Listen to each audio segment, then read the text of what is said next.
Hello friends, कैसे हो आप लोग। तो आज हम लोग 21 अगस्त का टॉप गेनर्स में जो भी शेयर्स आए हैं उसका एनालाइज करेंगे। तो चलो शुरू करते हैं। तो पहले हम लोग एनएससी के साइट पे जाएंगे, टॉप गेनर्स सर्च करेंगे। तो जो आपके टॉप गेनर्स आज हैं ये इनकी लिस्ट है। आप देख सकते हो Lancer Hall, Lemon Tree, P Wires है, 20% भागा है। धवन RE1, ये इसका तो डीपी वायर्स का देखते हैं पहले।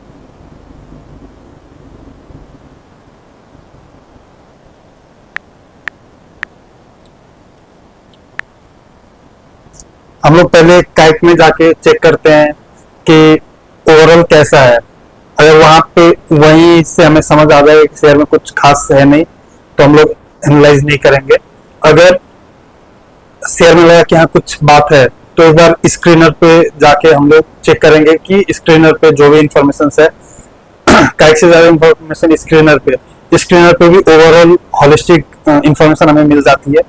वहां पे भी अगर कुछ शेयर हमें और अच्छा लगे या और डीप डाइव करना है तो ही हम लोग कंपनी के फाइनेंशियल स्टेटमेंट खोलते हैं, नहीं तो आप काइट और स्क्रीनर से एनालाइज करके फिर हम लोग वहीं पे रुक जाते हैं। अगर हम लोग काइट पे भी हमने देख लिया सही है, स्क्रीनर पे भी देख लिया कि हाँ सही है, इसका कुछ हमें चेक करना है, कुछ और डीप डाइव करना है तो ही हम लोग फाइनेंशियल स्टेटमेंट्स खोलते हैं किसी कंपनी के। तो हमारा एनालिसिस का यही एक तरीका रहेगा। तो डीपी वायर्स का देखते हैं, 243 का प्राइस है। पहले तो इसका चार्ट देख लेते हैं। भाई साहब क्या चार्ट है ये, 1 मंथ का देखते हैं।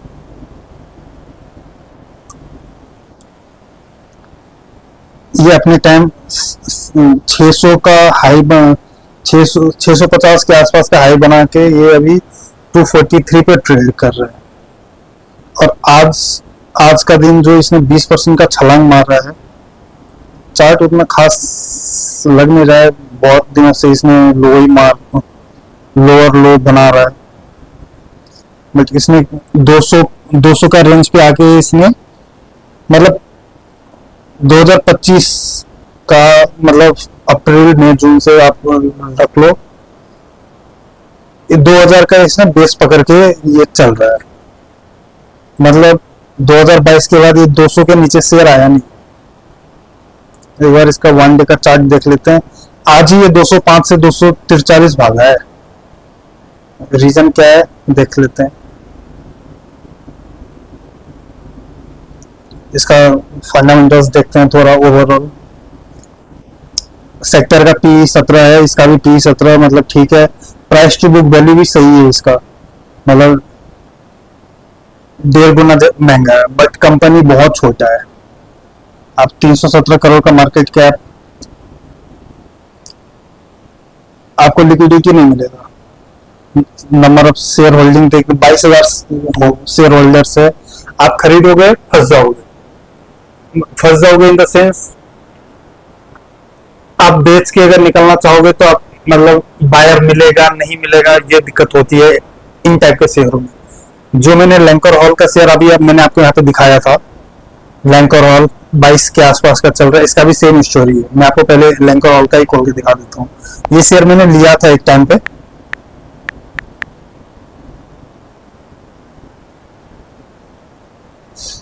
ये आपका रियल एस्टेट की कंपनी है, पुणे के आसपास में ऑपरेट करती है। ये construction and selling residential flats. ये नैनो कैप 157 करोड़ की कंपनी है। मैंने इसको शेयर को लिया था अराउंड, मैंने फाइनेंशियल मुझे कुछ 80 का पी चल रहा है। सेक्टर का पी 40 है, एक तो ओवर वैल्यूड है, बट ओवर वैल्यूड और आपका प्राइस टू बुक वैल्यू 0.78 है। मतलब आपका बुक वैल्यू से भी सस्ता ये शेयर मिल रहा है आपको, बट इसका शायद रेवेन्यू कुछ है नहीं।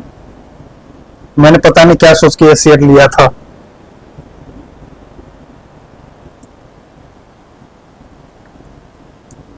मैंने शेयर में 1,000-1,200 का लॉस मैंने बुक करा था, if I am not wrong. मेरा दिक्कत यही थी, शेयर भाग जाता था भागता था ऊपर, बट मैं मुझे ना बायर मुझे सेलर नहीं मिलता था जब मैं बाय करने जाता था, क्योंकि इसका नंबर ऑफ शेयर भी वही 11,000 10,000 के आसपास है।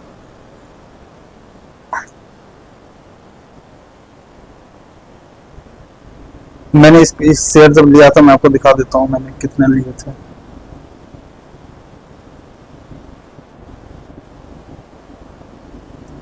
पीएनएल खोल के देखते हैं।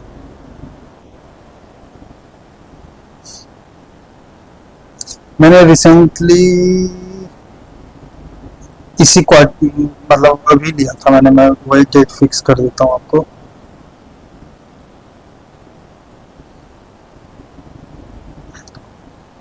हाँ, फरवरी के आसपास लिया होगा सिर्फ। ठीक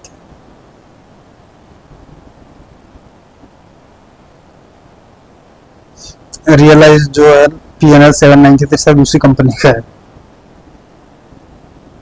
ये रहा 793, जो मेरा रियलाइज पीएनएल है यहाँ पे 73 आ रहा है, ये इसी कंपनी का है 793 लैंकर। और मैंने 25 रुपए में खरीदा था और 25 में ही मैं बेच के निकल गया था। 6,000 क्वांटिटी 1.5 लाख रुपए लगाया था मैंने। और यही एक शेयर मैंने बेचा हुआ है।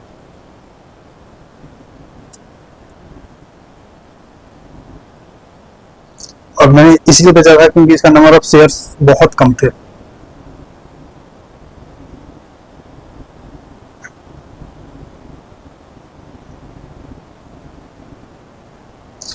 तो अपना डीपी वायर्स का तो नंबर ऑफ शेयर्स बहुत कम है, फंस जाओगे। डीपी वायर का नंबर, ये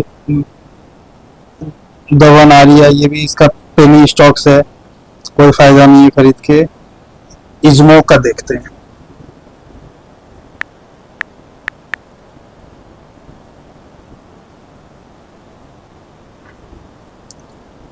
पहले चार्ट देख लेते हैं क्या है।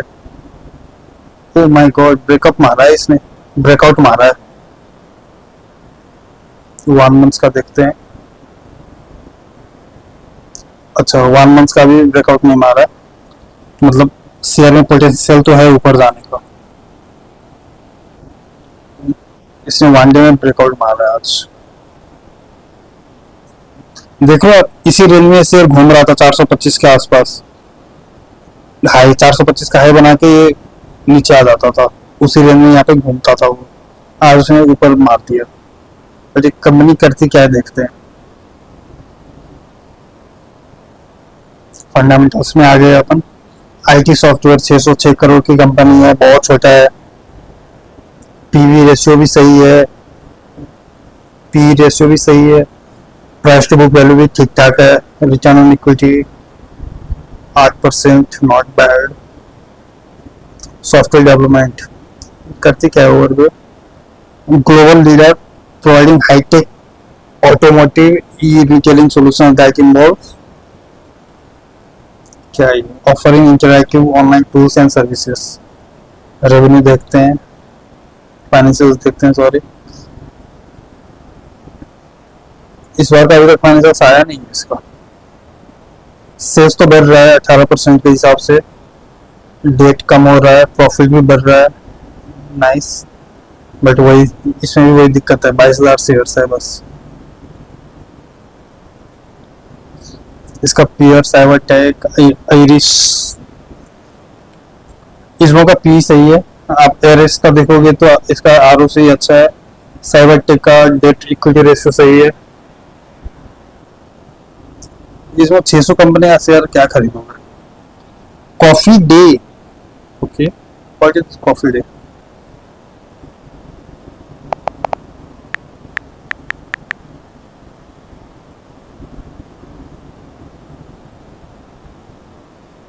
खाने पीने, कल भी आपका ट्रैवल फूड सर्विसेज का शेयर अच्छा खासा था। रेस्टोरेंट का इसका भी माइक्रो 821 करोड़।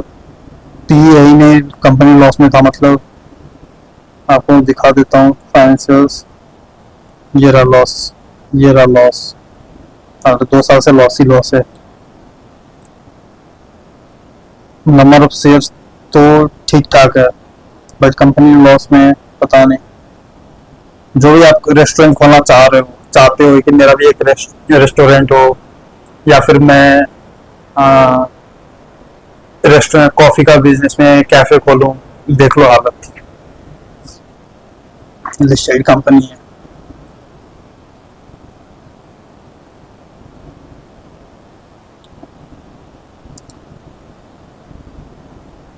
तो कॉफी डे कौन सी ब्रांड पे काम करती है चेक कर लेते हैं एक बार।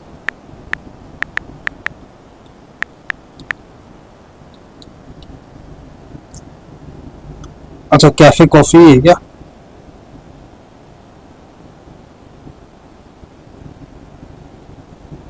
ये तो कंपनी वैसे ही बेखम्मा है। कैफे कॉफी डे ही है। इसका मार्केट है नहीं है सच। छोड़ो, दूसरा देखते हैं।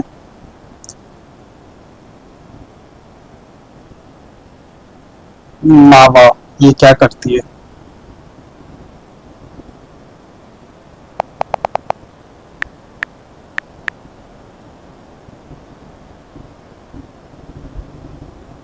एक बार चार्ट देखते हैं। इसने भी आज ब्रेकआउट मारा है 1 डे में।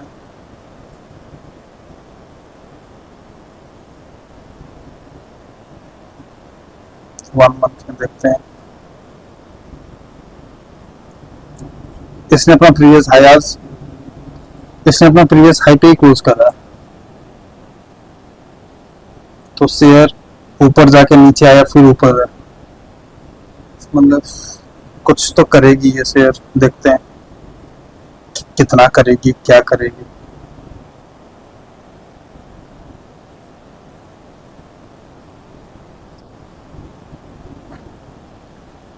सोलह का पी, सेक्टर का पी से कम है इसका। बुक वैल्यू भी डबल सही थी, मतलब यही है। पावर जनरेशन कंपनी है, 16,000 करोड़ का इसका ये पावर जनरेशन में है। नवा Bharat venture has grown into multinational diversified group of operating metals. Okay, बहुत कुछ में है ये। Health sector, south east Africa, सब कुछ में। पी रेशो भी सही है, सेक्टर का पी से कम है, मतलब देखते हैं। रेवेन्यू, पावर से 64% रेवेन्यू आती है इसकी, बाकी मेटल और माइनिंग है। रेवेन्यू 3500 करोड़ से 3800, 3800 से 4000। रेवेन्यू ग्रो हो रहा है हर साल। क्वार्टर भी रेवेन्यू मार्च 25 में कम था, जून 24 से इस बार भी कम है।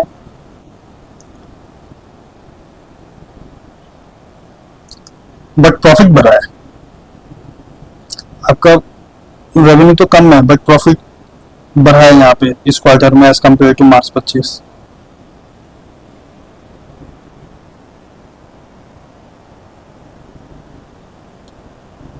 इवेंट्स में देखते हैं, कंपनी ने डिविडेंड भी दिया है अगस्त 7 को। नाइस। इसका एनुअल रिपोर्ट तो आज एनुअल रिपोर्ट देखते हैं।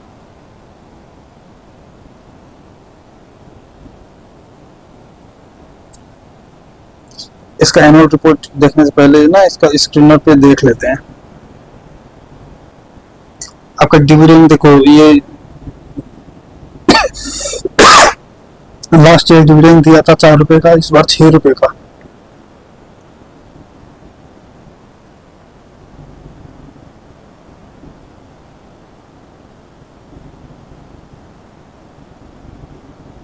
ठीक ठाक नंबर ऑफ शेयर से प्रोमोटर के पास 50% होल्डिंग है।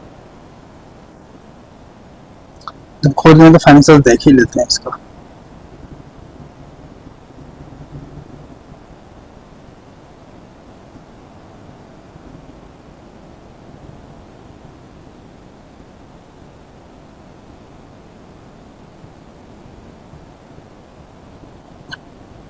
इधर ऑडिटर्स रिपोर्ट देख लेते हैं क्या कुछ है। बेसिस ऑफ ओपिनियन की ऑडिट मैटर्स में क्या लिखा है इन्होंने।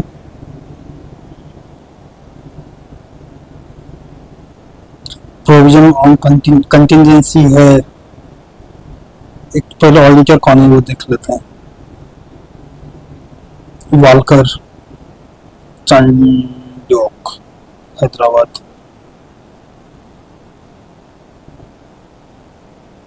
की ऑडिट मैटर्स में क्या दिया है? The company involved in various direct tax and regulatory changes that are pending before various authorities. Those audit procedure डाल दिया है।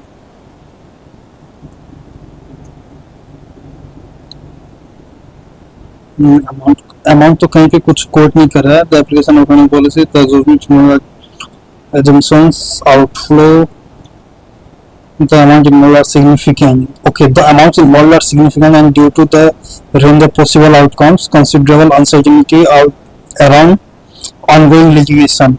Significant judgment involved and required reliance on legal and tax experts. The assessment of appropriate accounting treatment with respect to litigations is considered to be key audit matters. Okay, ये हम लोग देख लेते हैं contingent liability का नीचे contingent कितना है देखते हैं ना।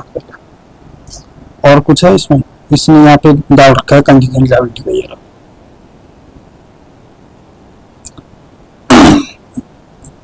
looks like the company has regular Andhra Foundry and Company. This land parcel will acquire pursuant to an organization. This okay, ठीक है। इसने 7,000 लैक्स 70 करोड़ का गारंटी दे रखा है कंपनी ने।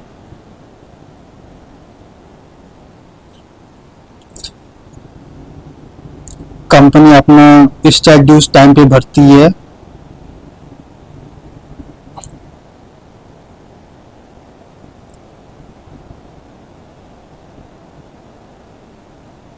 मतलब सारे कुछ टाइम पे भर रही है, ठीक है। No delay is regular deposit में होते हैं।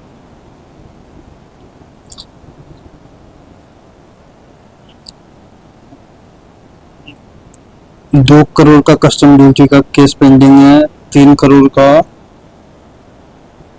Central excise finance income tax का 8 करोड़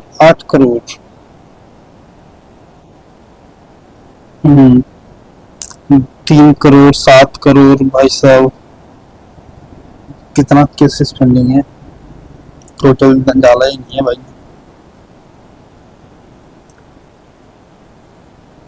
चलो फाइनेंशियल देखते हैं। फाइनेंशियल्स में मुझे सबसे पहले जो देखता हूँ मैं वो रहता है इसके पास कैश कितना है। भाई के पास कैश है 110 करोड़।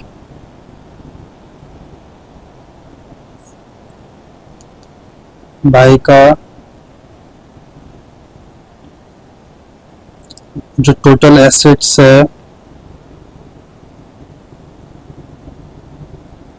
4,000 करोड़ का एसेट्स है। ओके 4,000 करोड़ के एसेट्स में से इसके पास सबसे ज्यादा क्या है भाई साहब?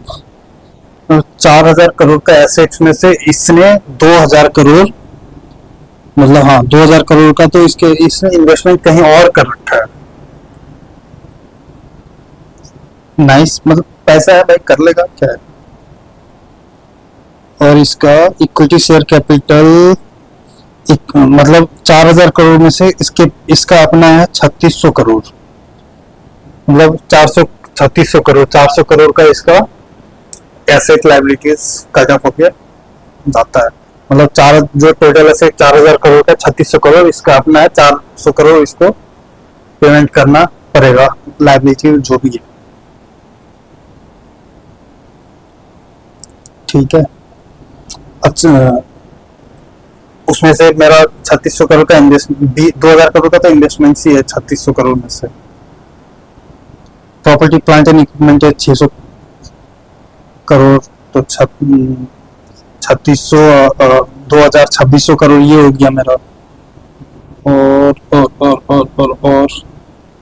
और कैश है मेरे पास 100 करोड़ का तो 2,600 700 ठीक है। कंपनी का फाइनेंशियल्स तो इसमें capital work in progress 9 crore का है। इन्वेस्टमेंट इन्वेस्टमेंट प्रॉपर्टी भी है 200 करोड़ का। इसका मार्केट वैल्यू देख लेते हैं। मार्केट वैल्यू इसका यहीं पे होगा।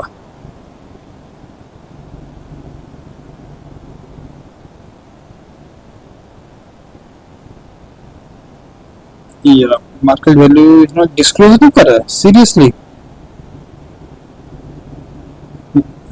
मार्केट तो वैल्यू तो आपको डिस्क्लोज करना होता है यार। इन्वेस्टमेंट प्रॉपर्टी के नाम पे इसके पास 101 करोड़ का लैंड है, बिल्डिंग है 1 करोड़ का, और रेंटल इनकम पता नहीं इसने इन्वेस्टमेंट प्रॉपर्टी डिस्क्लोजर नहीं दे रखा मार्केट वैल्यू।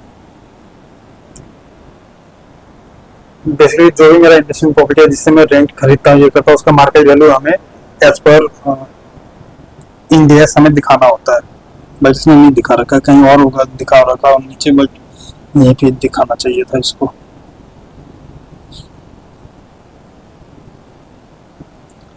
तो फाइनेंशियल स्टेटमेंट तो ठीक लग रहा है। बोरोइंग्स है तो इसका नॉन करेंट लायबिलिटी कुछ नहीं है। देखो नॉन करेंट लायबिलिटी में मतलब जो मेरा लंबे टाइम में मेरा देने वाला पैसा है वो तो कुछ है नहीं। प्रोविजन से ये ग्रेचुइटी और इसका रहता है, वो हर किसी भी कंपनी में रहेगा। डेफर्ड टैक्स लायबिलिटी वो ठीक है। जो मेरा बोरोइंग्स यहाँ पे आ रहा है 23 करोड़ का, ये 23 करोड़ का मेरा बोरोइंग्स ट्रेड कैपिटल होगा, सही है। मतलब कंपनी डेट फ्री है, जो कि यहाँ पे भी इसने डाल रखा था ओवरव्यू में।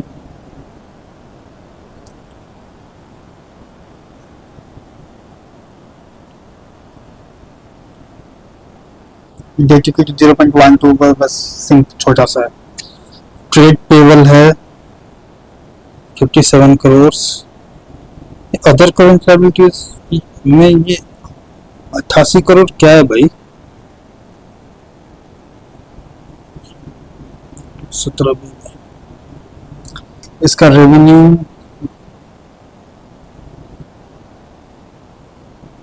इसका देखते हैं क्या है। 1600 करोड़ का अदर इनकम रेवेन्यू है, 188 करोड़ का अदर इनकम है। कॉस्ट ऑफ मटेरियल कंज्यूम ठीक है। Manufacturing implemented expense 105 crore. Finance cost कुछ है नहीं 2 करोड़ का। Depreciation and amortisation expense other expense 200 crore. Loss हो गया इनका डिसकंटिन्यूड ऑपरेशंस में 202 करोड़ का। प्रॉफिट फॉर द ईयर है 421 करोड़। 419 करोड़ से के बाद 421 करोड़ हुआ है, ठीक है।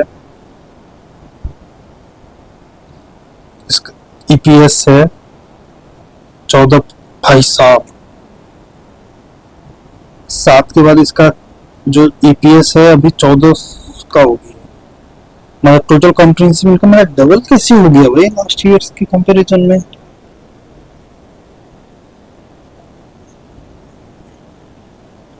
एक 1400 करोड़ से 1600 करोड़ 200 करोड़ यहाँ पर है।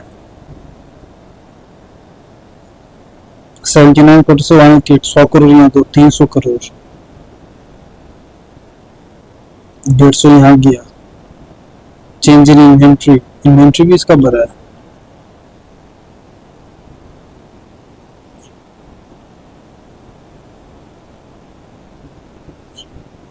इन्वेंट्रीज भरा है भाई इसका।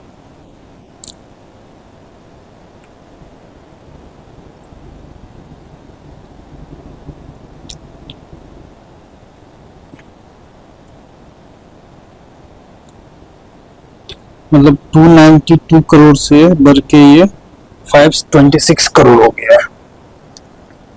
300 करोड़ का रेवेन्यू इंक्रीज 200 करोड़ 200 करोड़ का रेवेन्यू इंक्रीज हुआ ना, ये अदर इनकम का इससे ही आ रहा है।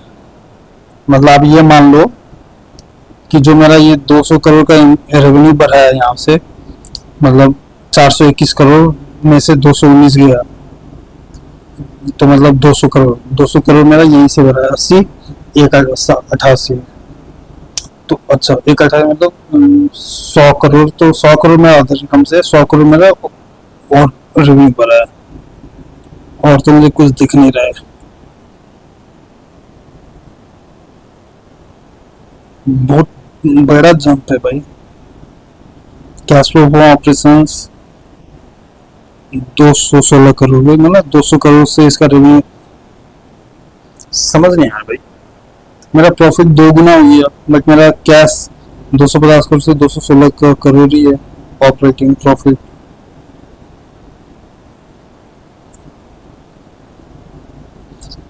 ये 110 करोड़ के आसपास हमेशा कैश अपने अपने पास ही रखता है, बाकी सारा इन्वेस्ट कर देता है।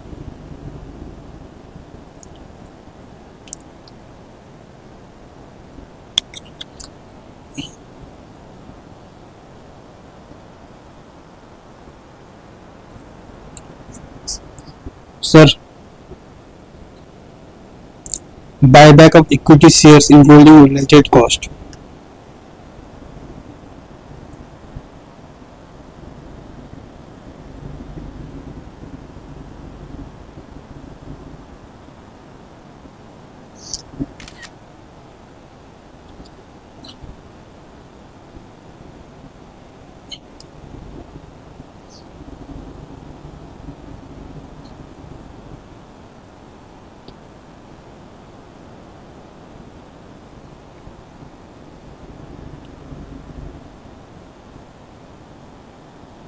ये जो पॉइंट है ना सर, ये देखो,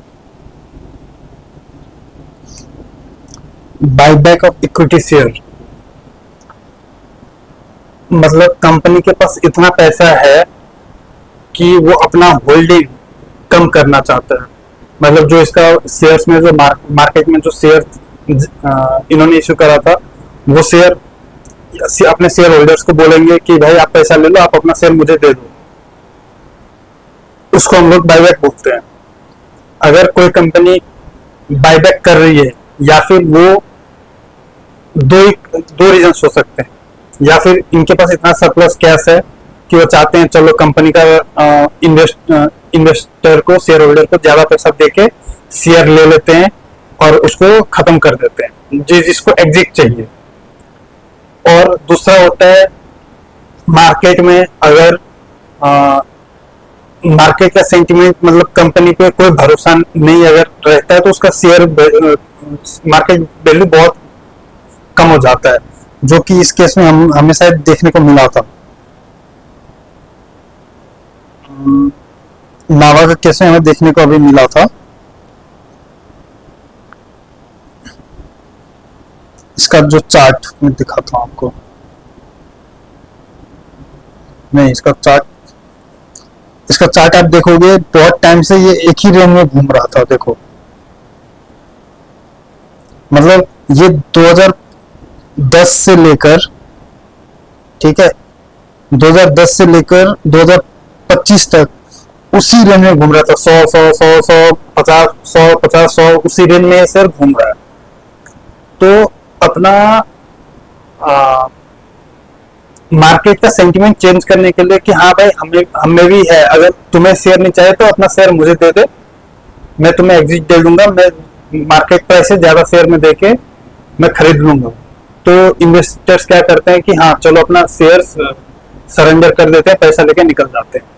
उससे क्या होता है कि बाहर वाले को ये लगता है कि हाँ कंपनी में दम है, और उसके बाद उसका शेयर भागना स्टार्ट करता है। ये देखो, उसके बाद ये शेयर भागना स्टार्ट हुआ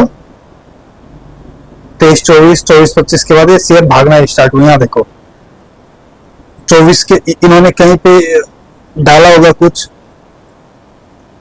और उसके बाद जो शेयर भागना स्टार्ट किया हुआ है, ये सब इसी के कारण है, बायबैक ऑफ इक्विटी शेयर्स का।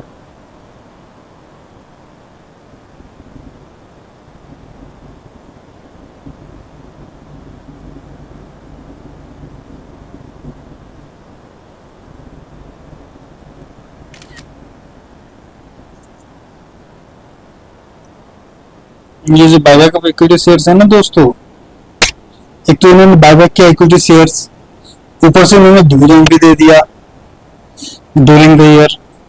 कंपनी का तो वैल्यू भाई बढ़ना ही था। इन्होंने डिविडेंड रिसीव करा है, इन्होंने करंट इन्वेस्टमेंट बेचा है। वो इन्वेस्टमेंट तो म्यूचुअल फंड्स के रहते हैं, ये लोग बेच देते हैं। ठीक है, तो ये एक अच्छा पॉइंट है इसका। बैलेंस शीट खोल के देखने का ये फायदा हुआ। आगे और देखते हैं। ये तो हो गया इसका। इसका देखते हैं इन्वेस्टमेंट्स में इन्होंने क्या क्या होल्ड कर रखा है।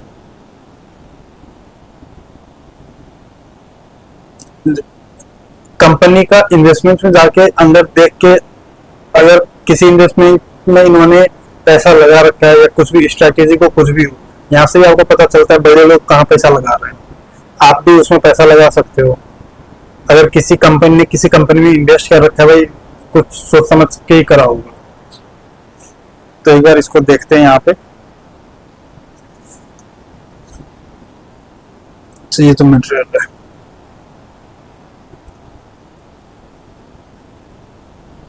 देखो ये इस कंपनी ने कहाँ कहाँ इन्वेस्ट कर रखा है।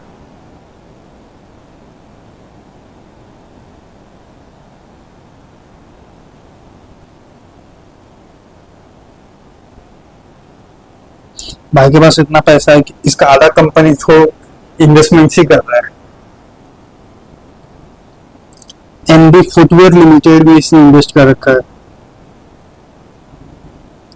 Avanti feeds limited, IDBI bank, union bank, Tata consultancy services.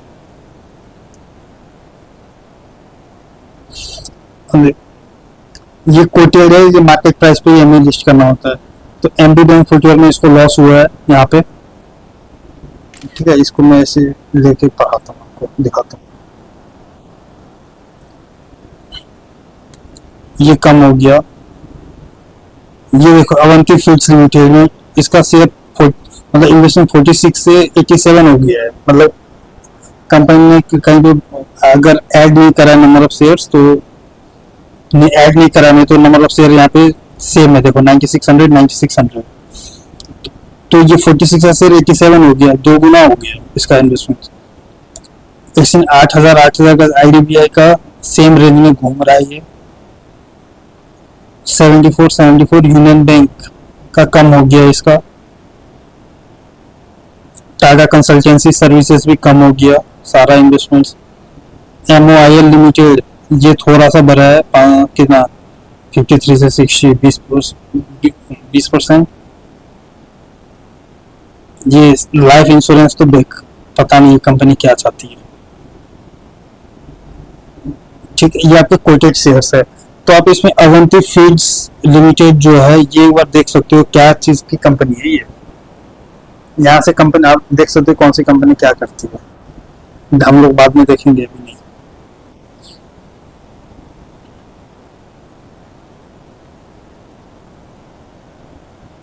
मुझे इसका अदर फाइनेंशियल लायबिलिटीज देखना पड़ा, उसमें क्या है।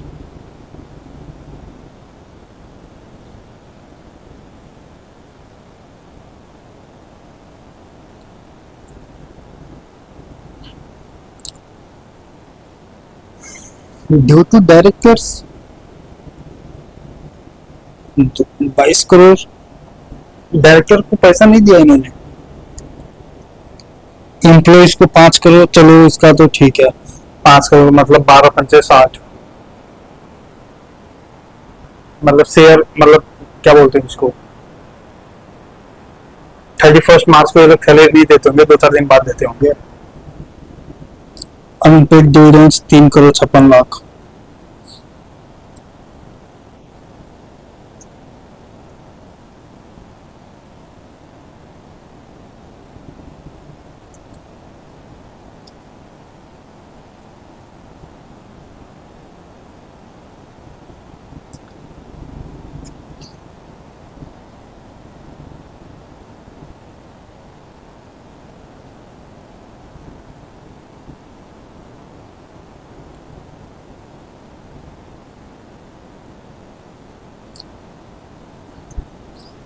नौ 900 करोड़ इसका डोमेस्टिक है, एक्सपोर्ट से इसका 700 करोड़ आता है।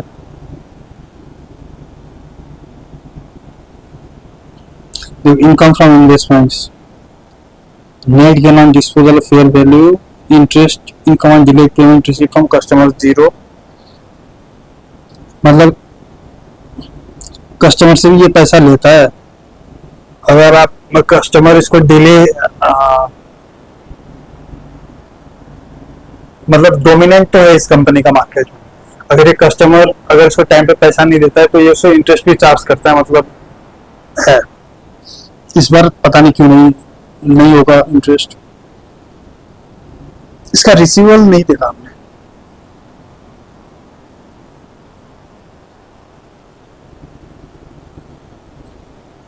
देखो इसका रिसीवेबल 219 करोड़ से 196 करोड़ में आ गया। 40 20 एक करोड़ का इसका रिसीवेबल कम हो गया। मतलब कंपनी कुछ कर तो रही है भाई।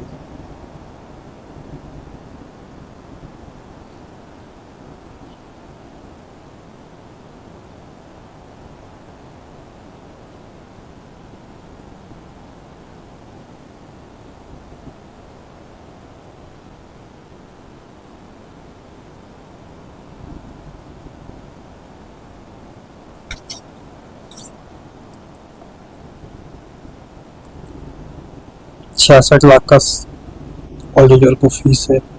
देखो एक कंपनी ऑडिटर को कितना फीस देता है, यहाँ से भी देखो 66 लाख का फीस है इसका। CSR 8 करोड़ का CSR है। किसको देखना पड़ेगा।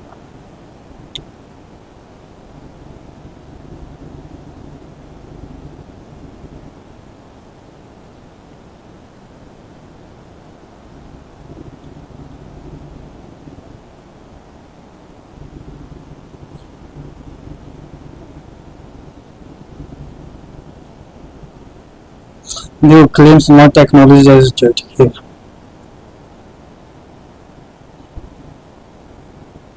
बहुत सारे केसेस चल रहे हैं भाई पे, मतलब 2005 से लेकर चल रहा है।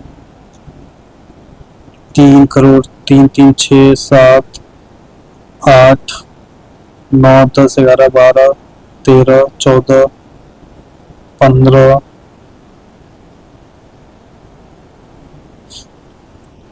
16 17 18 18 करोड़ 18 19 मान लो 19 और 22 40 करोड़ के आसपास का इसका कंटिन्यूसी चल रहा है। ठीक है, कोई बुरी बात नहीं है। तो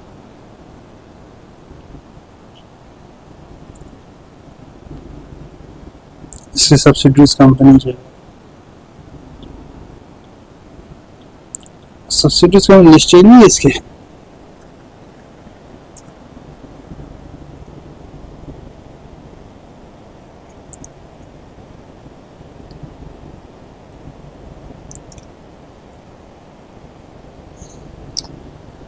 ओवरऑल कंपनी के कैश पॉजिटिव है, डेट नहीं है। इन्होंने हाल ही में बायबैक भी कर रखा है। इन्होंने बायबैक का मैंने आपको स्टोरी बता ही दिया क्यों होता है। जब कैश सरप्लस हो और मार्केट लग रहा है कि हाँ मार्केट में अपना दिखाना है कि हाँ भाई हम भी हैं मार्केट में। इन्होंने इतने सालों से इनका शेयर 150 150 के रेंज में घूम रहा था, अचानक से बायबैक करा, शेयर ने रॉकेट पकड़ लिया। क्या था नाम कंपनी का? नावा। आज ही 12% भाग है।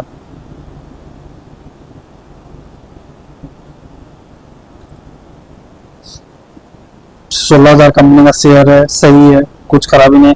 पी रेशियो 16 का है, सेक्टर का पी 23 का है। मतलब अच्छा तो कर ही रहा है, सस्ता है। 2.2 का बुक वैल्यू भी ठीक है। रिटर्न ऑन इक्विटी 14%, ठीक है। डिविडेंड आपको मिलता ही है। इसका रेवेन्यू साल दर साल बढ़ ही रहा है, यहाँ पे भी बढ़ रहा है। यहाँ पे प्रॉफिट इसका बढ़ ही रहा है। 50% प्रोमोटर्स के पास होल्डिंग है। नंबर ऑफ शेयर होल्डर्स भी कंसिडरेबल है, 60-70 हजार। डेट इक्विटी रेशियो नहीं है। इस सेक्टर में जो आपका एक है IEX, आपने सबने सुना होगा, उससे बड़ा ही है ये कंपनी भी। IEX इंडेक्स एनर्जी इलेक्ट्रिक कुछ है,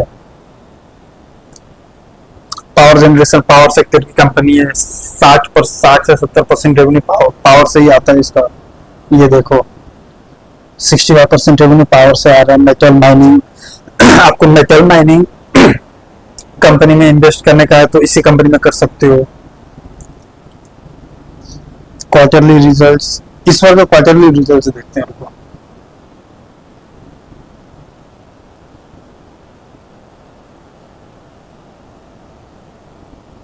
इस बार का क्वार्टरली रिजल्ट इसका कैसे देखेंगे?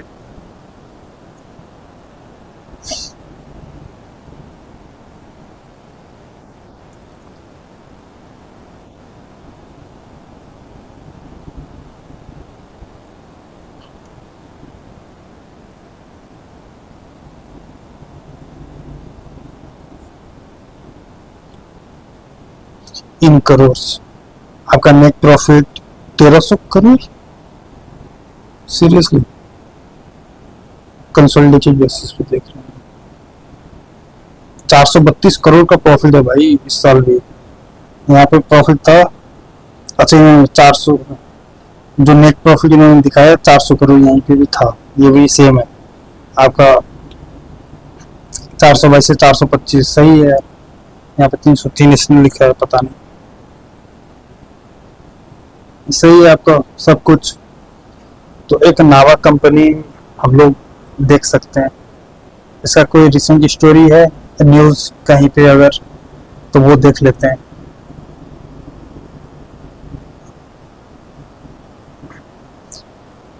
मतलब हमने एनालाइज करा है, एक बार स्टोरी भी देख लेते हैं क्या है।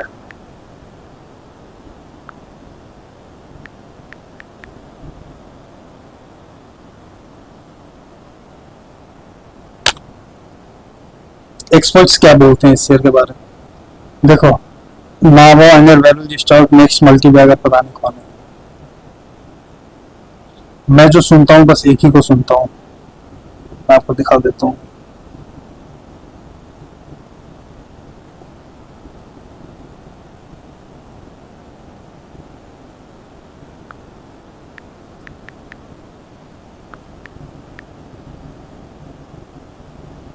बस मैं इस भाई को सुनता हूँ।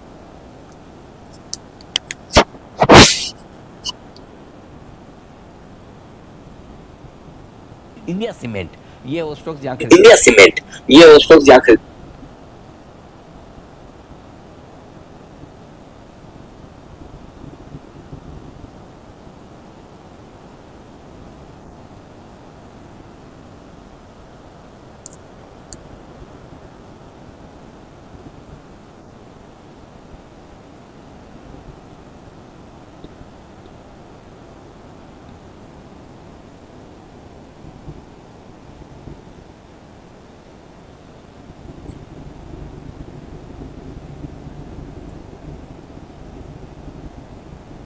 फिर आज फिर से मार्केट मोमेंटम का फायदा नहीं, फिर आज फिर से मार्केट मोमेंटम का फायदा और पैसे नहीं थे। मौका था।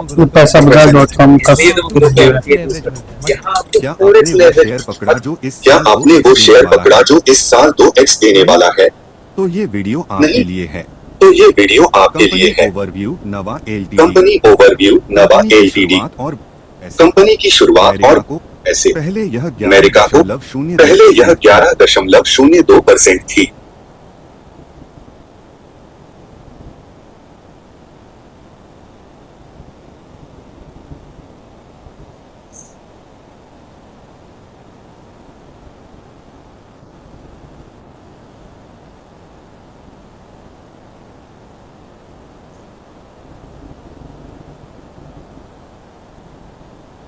तो नावा एक शेयर है जो हमें आज पसंद आया है, ठीक है। नावा लिमिटेड जो हमें पसंद आया है आज।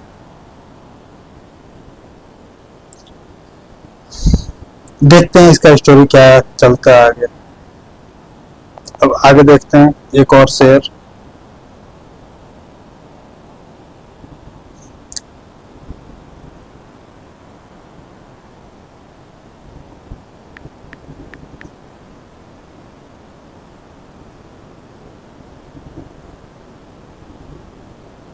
ये कौन सी शेयर है, मुझे नाम ही समझ नहीं आ रहा क्या है। मतलब मार्केट एक रेंज में घूम रहा है, ऊपर नीचे हो रहा है। 800 का भाव, ये 1100 का हाई मार्केट नीचे आया हुआ है।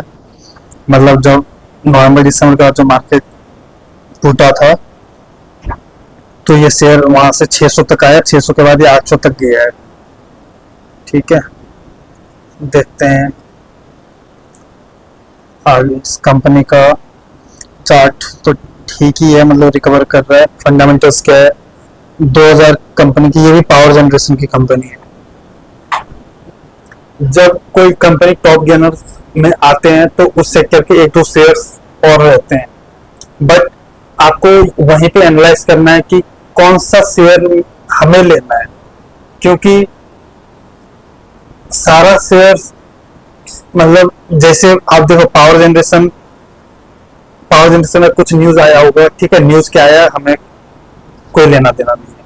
हमें ये लेना है कि 5000 कंपनियां हैं, 5000 कंपनियां को आप कैसे एनालाइज करोगे, आप मतलब कौन कौन सी कंपनी है आपको तो वो भी नहीं पता होगा। तो जो कंपनी मार्केट में रिएक्ट करती है वो गेनर लूजर का लिस्ट में आ जाती है। आप उसी लिस्ट को उठाओ, वहां से आप कंपनी को एनालाइज करो कि हाँ ये कंपनी सही है, ये खराब है, इसमें ये दिक्कत है, इसमें इसका ये अच्छा है, आप वो एनालाइज करो। अब जैसे हमने अभी नावा एनालाइज करा, अब ये BFUT लाइक जो भी है, ये कंपनी पावर जनरेशन की कंपनी है, ये भी आपको आज टॉप गेनर की लिस्ट में आई है। बट ये अब अगर हमें देखना है कि ये इस शेयर में सच में दम है या नहीं है, वो एनालाइज करना है, तो हम लोग देखेंगे। जैसे हमने नावा का एनालाइज करा, इसको भी एनालाइज करना है। बट ये कंपनी बहुत छोटा है, 2700 करोड़ का कंपनी है। ये कल्याणी ग्रुप की कंपनी है। ग्रुप अच्छा है, कल्याणी जो, एक मिनट, ये कल्याणी ज्वेलर्स वाली ग्रुप तो नहीं है ना? कल्याण ज्वेलर नहीं, शायद वो ग्रुप तब नहीं होगा। इसका पी 18 का है, सेक्टर का पी 23। इसका जो आपका पी था कितना था नावा का? नावा का पी इसका पीयर में होगा, देखते हैं। फाइनेंशियल्स पीयर नहीं, इसमें नहीं आ रहा।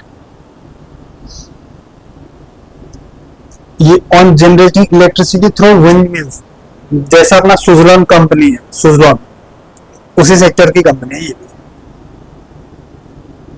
देखो इसका price to book value 2100, seriously, मतलब 2100 रुपया में, sorry, price to book value 21, मतलब 21 गुना ज्यादा मैं पैसा दूंगा इस कंपनी को।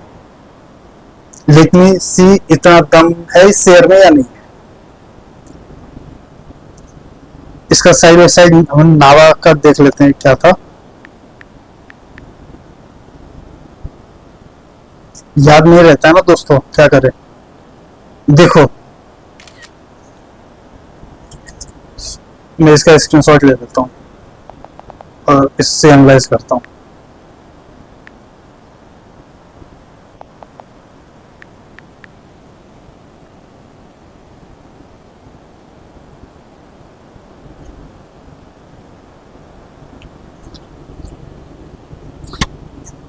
पी रेशियो उससे भी कम है ये।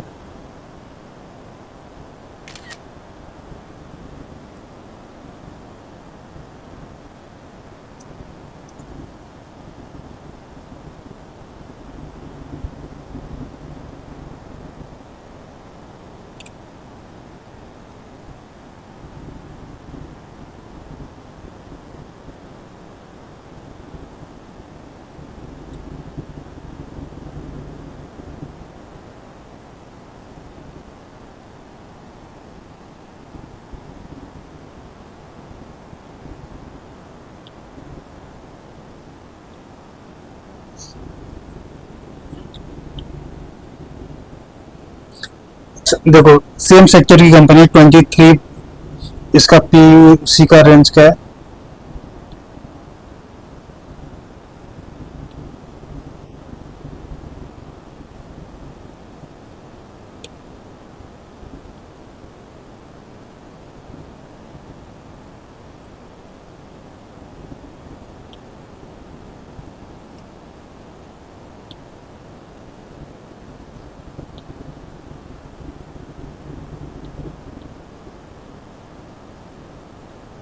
ठीक है, 23 का पी रेशियो इसका भी है।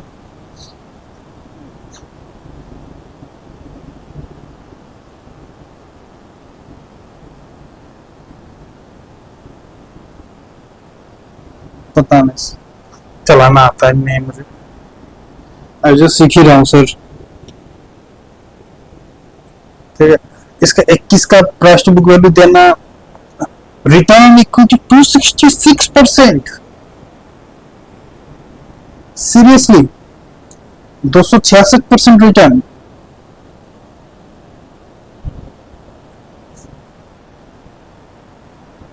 मतलब ये क्या है, ये कंपनी BFET लाइट,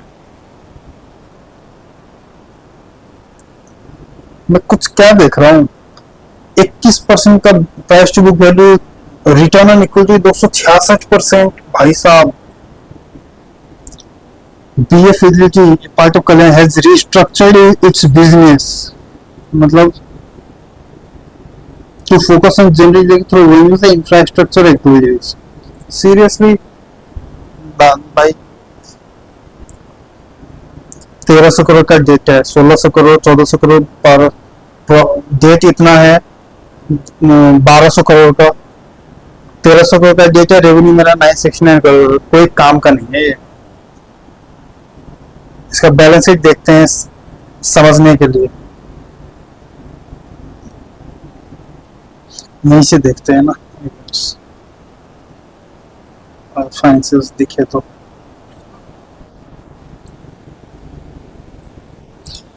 इसका सबसे पहले बैलेंस शीट देखने का मन कर रहा है मुझे।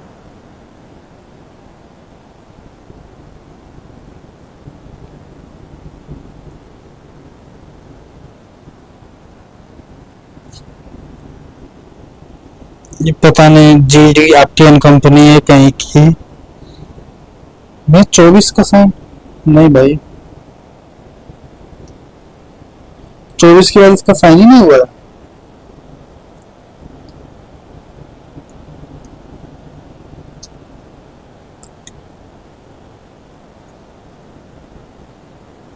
चौबीस का देख के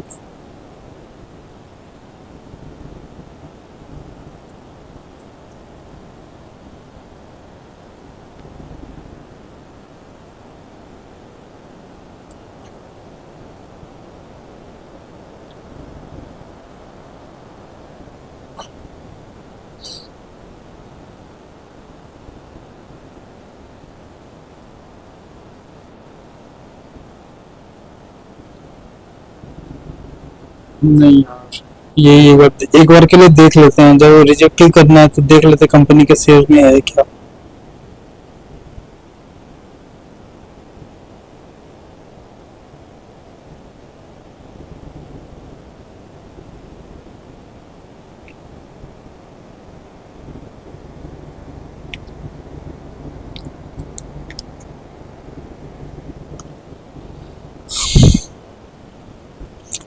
करोड़ का ऐसे कैपिटल कंसोलिडेटेड देख रहा हूँ मैं। चलो कंसोलिडेटेड देखते हैं, नहीं स्टैंड अलोन देखने में देखना है।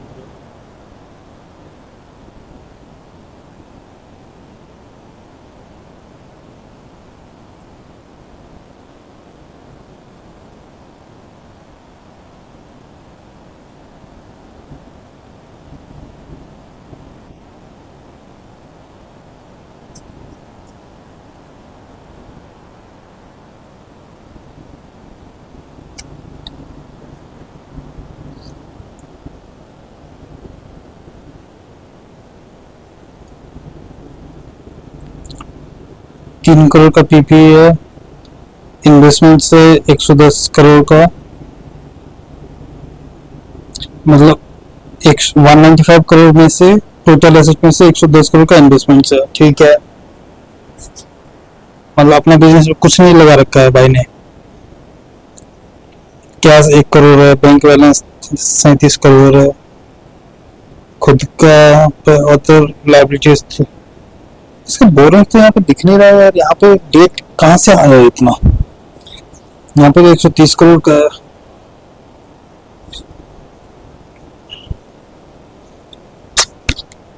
1200 करोड़ का डेट यहाँ पे मार्च 24 में दिखा रहा है। मार्च 24 का फाइनेंशियल है मेरा।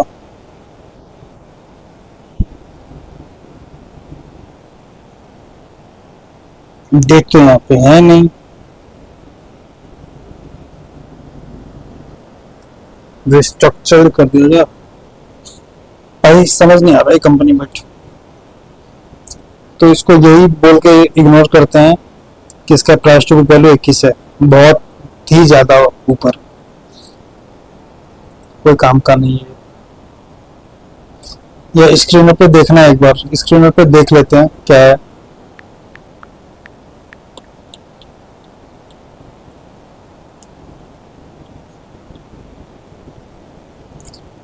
कंपनी ऑलमोस्ट रिस्ट्रक्चर हुआ है भाई, इसलिए कंपनी ऑलमोस्ट डेट फ्री लिखा रखा है। Stock is trading at 19, has a poor sales growth, lower return, earning include other income 15 crore.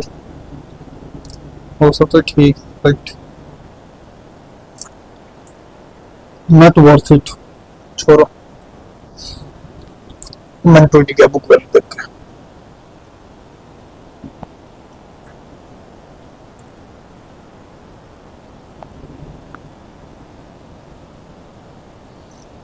दूसरा कौन सा था, तो आज के दिन हमें मिला है बस एक ही शेयर जिसमें था दम, क्योंकि वो है बाजीराव सिंघम।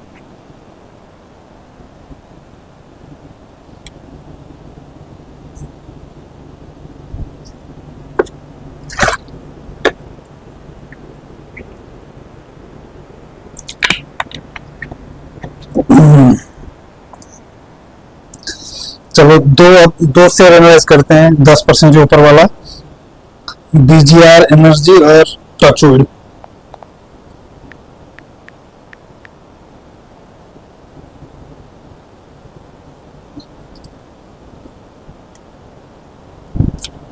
यहाँ पे 10% दिखा रहा है, यहाँ पे 8% है।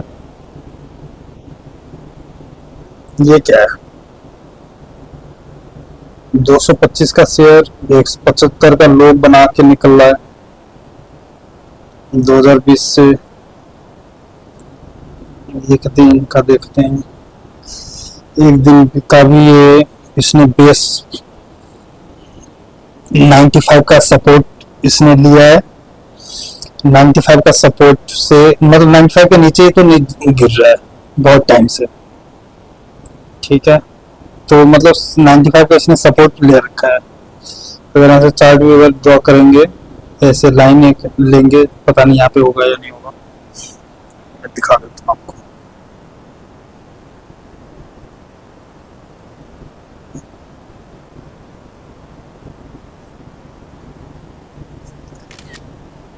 आपको चार्ट लेके दिखा देता हूँ।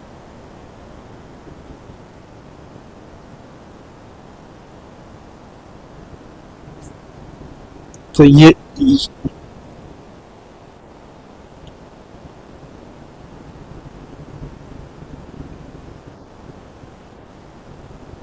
अगर ये 2 पॉइंट टच करके लाइन अगर हम लोग बनाएंगे टेंजेंट लाइन, तो ये ऐसे बनेगा, ठीक है। तो ये यहाँ पे भी सपोर्ट लेके निकला है, ये 2 लाइन सीधा, और ये नीचे अभी गिरेगा भी कभी तो इसी रेंज में आएगा, अरे ऊपर जाएगा। ऊपर का भी अगर देखेंगे 2 लाइन ऐसे टच कर रहे हैं, ये यहाँ पे कहीं पे ऐसे ऐसे जाएगा।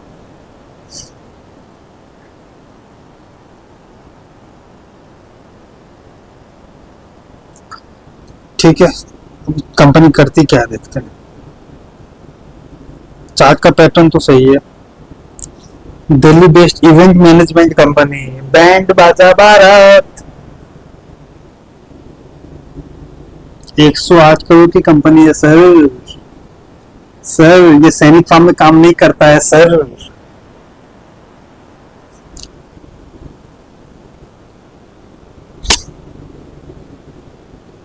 ये सैनिक फार्म का शादी नहीं करवाता है सर। बुक वैल्यू ठीक है, सेक्टर पी ठीक है, सब कुछ ठीक है, बट कंपनी बहुत छोटा है। अभी ये चाचा चाची का शादी करा रहे होंगे। ये जिस कंपनी की शादी, मतलब जिसकी शादी कराते हैं उसके शादी में शाहरुख खान आके नहीं नाचता होगा।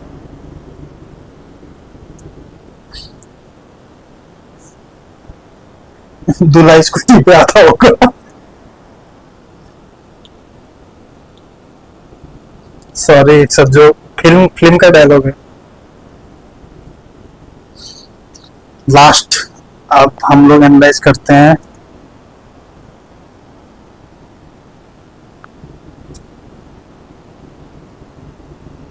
ये सिल्गो भाई, ये सिल्गो हमने कल भी देखा था, ये कंपनी आज भी लिस्ट में है।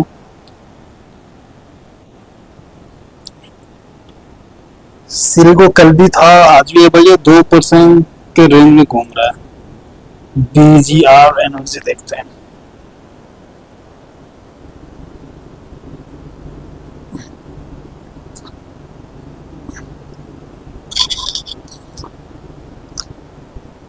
इस टाइप का जो चार्ट होता है ना, मैं आपको दिखाता हूँ एक चीज।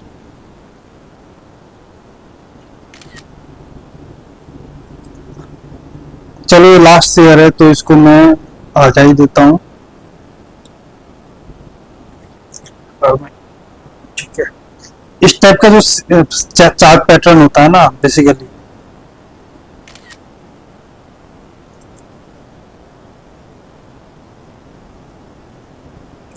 इसका मतलब आप समझते हो क्या होता है इस चार्ट का पैटर्न? मतलब कंपनी में कोई मूवमेंट ही नहीं, शेयर में कोई मूवमेंट ही नहीं, दिन भर में ओपन हुआ खत्म खत्म, ट्रेड हो ही नहीं रहा है। ये होगा सर, ऐसे ऐसे मूवमेंट है नहीं, मूवमेंट है नहीं, मूवमेंट है नहीं, मूवमेंट इसमें थोड़ा बहुत मूवमेंट है। ये बड़ा खत्म, एक दो ट्रेड हुए होंगे खत्म।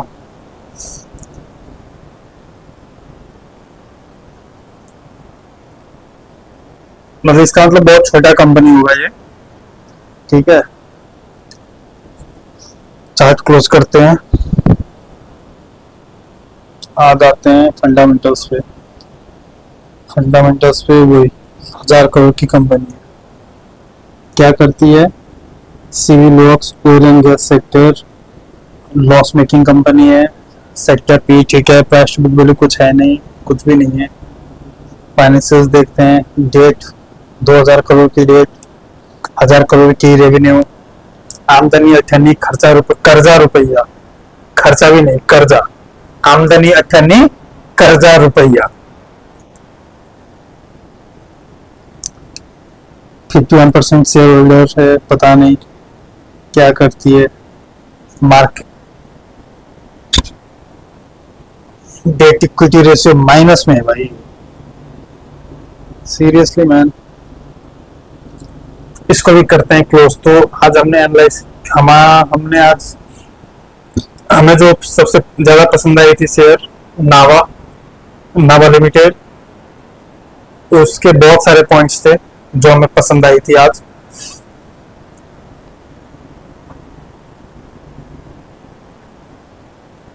तो एक बार रिवाइज कर लेते हैं कि नावा हमें क्यों पसंद आई थी।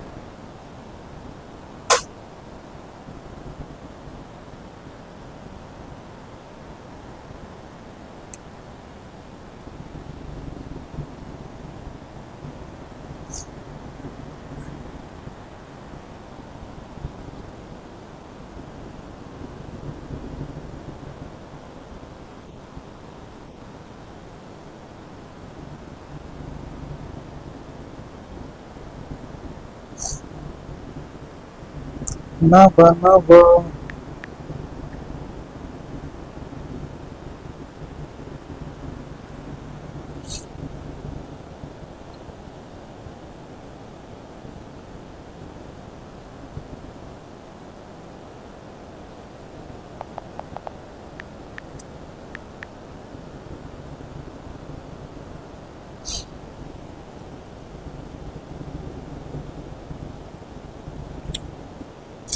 तो नावा में पसंद आने का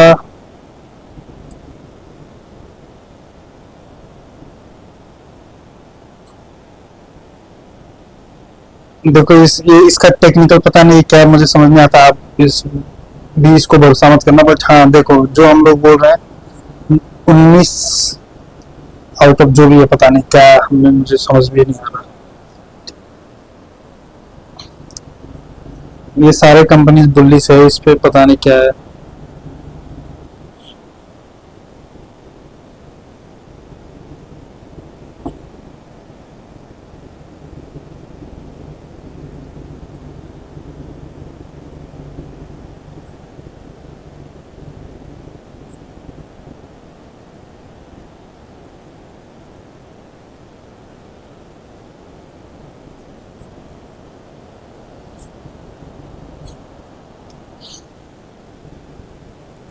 पी रेशियो ठीक है, बुक टू बुक वैल्यू ठीक है, आरओई ठीक है, डिविडेंड यील्ड देती है कंपनी, कंपनी का साइज ठीक है।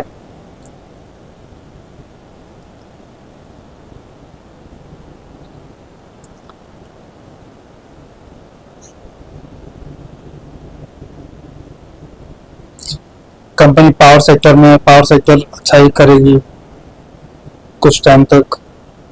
रिजल्ट रेवेन्यू इसका बढ़ रहा है, प्रॉफिट भी इसका बढ़ रहा है। शेयर होल्डिंग 50% से ज़्यादा 50% है प्रोमोटर के पास। नंबर ऑफ शेयर्स भी ठीक ठाक है। अभी अभी इन्होंने डिविडेंड दिया है। एनुअल रिपोर्ट में देखोगे तो इन्होंने बायबैक करा हुआ है। बायबैक मतलब सब कुछ सही है इस कंपनी का। मतलब ईच एंड एवरी एस्पेक्ट इस कंपनी ने का कवर्ड है। बायबैक कर रहा है, डिविडेंड भी दिया है। अच्छा कंपनी होगा तो पहले डिविडेंड दिया होगा, उसके बाद बायबैक कर रहा होगा, या फिर बायबैक करके डिविडेंड दिया होगा जो बच गए शेयर होल्डर्स उनको। हो सकता है उसके बाद शेयर स्प्लिट भी कर दिया, नंबर ऑफ शेयर, और भी कुछ हो सकता है। न्यूज़ देखते हैं।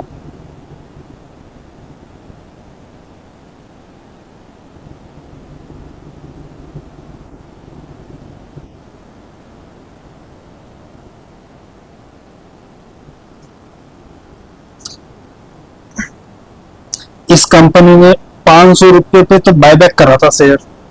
देखो फरवरी 19 2025 में इस कंपनी ने 500 रुपये पर शेयर इसमें बायबैक करा था। उस टाइम पे कंपनी का शेयर वैल्यू क्या था ये देखते हैं। अभी 670 चल रहा है, मतलब 500 तक तो कंपनी ने बायबैक करा हुआ है। इसका चार्ट देखते हैं।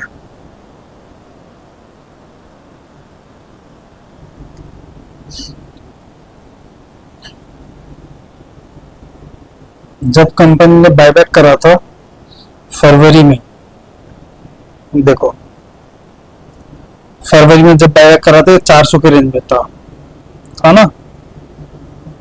1 वीक कर लेते हैं।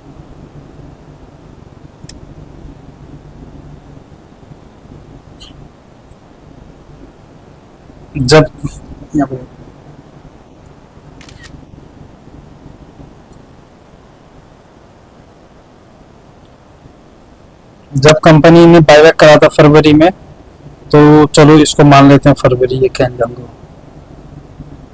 कितना प्राइस था, मतलब ये 300-400 के रेंज में था। उस टाइम में कंपनी ने बोला है 500 रुपया दूंगा, जो मैंने आपको बोला था।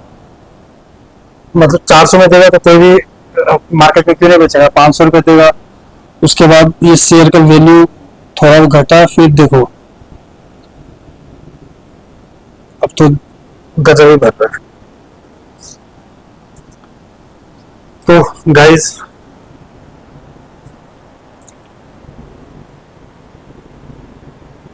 क्या नावा